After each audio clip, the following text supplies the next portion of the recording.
नमस्कार, मैं सुर पांडे, आप देख रहे हैं राष्ट्रीय खबर टीवी। जैसा कि कांग्रेस के प्रदेश अध्यक्ष सुभाष चावला जी हमारे साथ उपस्थित हैं।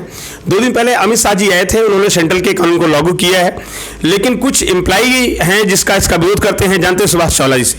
सर, जैसे कि कुछ एम्प्लॉई हैं इसका विरोध कर रहे हैं कि माननीय अमित शाह जी ने जो कानून यहाँ पे लागू किया वो हमारे लिए अच्छा नहीं है।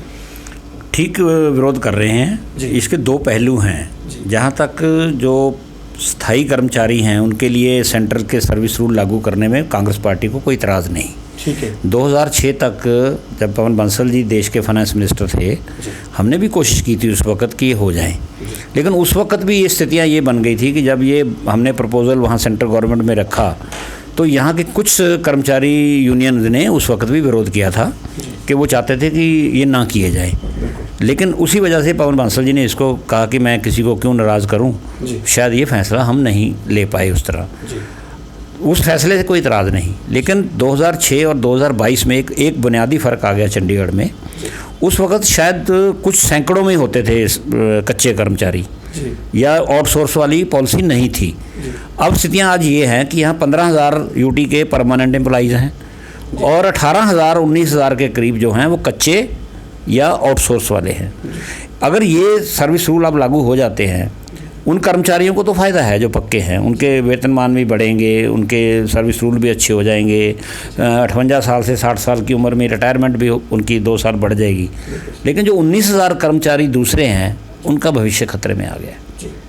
ये सोच समझ के फैसला लेना चाहिए था, या नोटिफिकेशन अभी नहीं आई तो कम से कम उसमें एक बात का ध्यान रखना ज़रूरी है, और हर पार्टी चाह रही है, कांग्रेस भी और दूसरी पार्टियां भी, कि उनके हितों का कहीं नुकसान ना हो जाए। और ये जो विरोध हो रहा है 2-3 दिन से, ये उन्हीं कर्मचारियों की तरफ से हो रहा है जो या तो अभी पक्के नहीं हुए या वो आउटसोर्स पे रखे हुए हैं।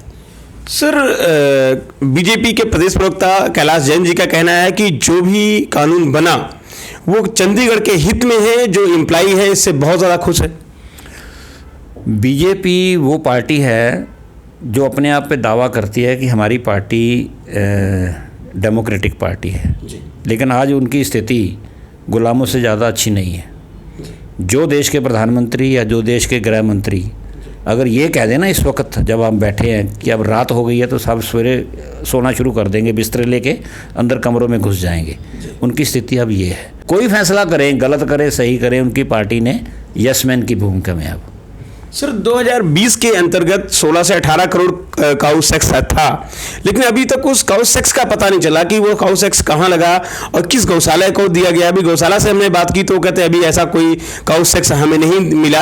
अगर वो काउ सेक्स है तो काउ गौशाला को मिलना चाहिए। बीजेपी पार्टी को गौ माता उस वक्त याद आती है जब देश के चुनाव होते हैं, और ये हम पिछले 2-3 चुनाव से देखते आ रहे हैं। जब ये चुनाव दूर हो जाते हैं या लगता है कि अब ये मुद्दा पुराना हो गया तो उनका ध्यान इन बातों से हट जाता है। चंडीगढ़ में भी यही हो रहा है। काउसेस लगा दिया। काउसेस लगाने के बाद मैं रहा मेयर या हमारे पार्टी के और मेयर रहे, हम बनने के पहले महीने ही गौशाला में जाते थे। वहाँ देखते थे कि गऊ जो रखी जा रही उनकी वहाँ स्थिति क्या है, बीमार तो नहीं है, डॉक्टर है या नहीं है, दवाइयाँ हैं या नहीं है। जो हमसे बन पड़ता था हमने वहाँ करने की कोशिश की। चारा उनका हरा चारा वहाँ सब कुछ किया। मुझे नहीं याद आ रहा कि इनके कोई भी मेयर, अब 4-5-6 मेयर बने हैं, कभी इन्होंने गौशाला में जाके देखने की भी कोशिश की हो।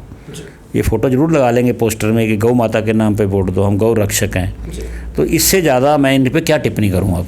सर, एक लास्ट क्वेश्चन है कि 2003 में राजनाथ जी चंडीगढ़ आए थे, उन्होंने कहा था कि जब डबल इंजन की सरकार हमारी बनेगी तो मैं उत्तर प्रदेश भवन का निर्माण करूंगा। उसके बाद में अभी तक नहीं बना। वो गृह मंत्री भी थे और रक्षा मंत्री भी हैं। उसके बाद में नित्यानंद जी आते हैं, वो कहते हैं हम पूर्वांचल भवन बनाएंगे।